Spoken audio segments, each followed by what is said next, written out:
Sinupil ng mga operatiba ng Kibungan Municipal Police Station at Benguet 2nd Provincial Mobile Force Company ang tinatayang 280,000 piso halaga ng mga fully grown marijuana plants sa komunal na kagubatan ng Takadang Kibungan, Benguet noong ika-2 ng Nobyembre taong kasalukuyan.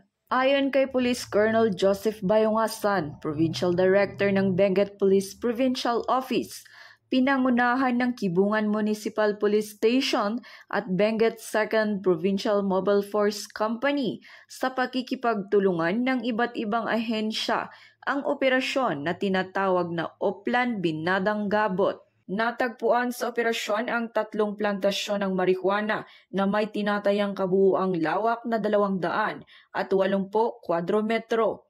Ang mga nakumpiskang humigit kumulang 1,400 piraso halaman ng fully grown marijuana plants ay agad na binunot at sinunog sa mismong lugar, habang ang mga sample ay dinala sa Regional Forensic Unit Cordillera para sa pagsusuri.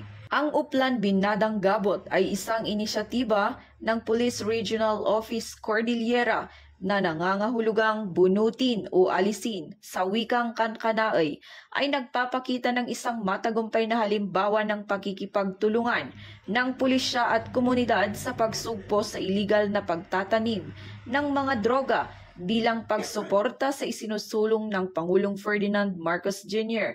na whole of nation approach. Ang operasyon na ito ay hindi lamang nagresulta sa pagkasira ng mga plantasyon ng marijuana, kundi nagbigay din inspirasyon sa iba pang mga komunidad na lumalaban sa illegal na droga. Mula dito sa rehiyon ng Cordillera, ako ang inyong PNN correspondent, Patrolwoman Jezebel Moyaw, alagad ng batas, tagataguyod ng Balitang Pulis.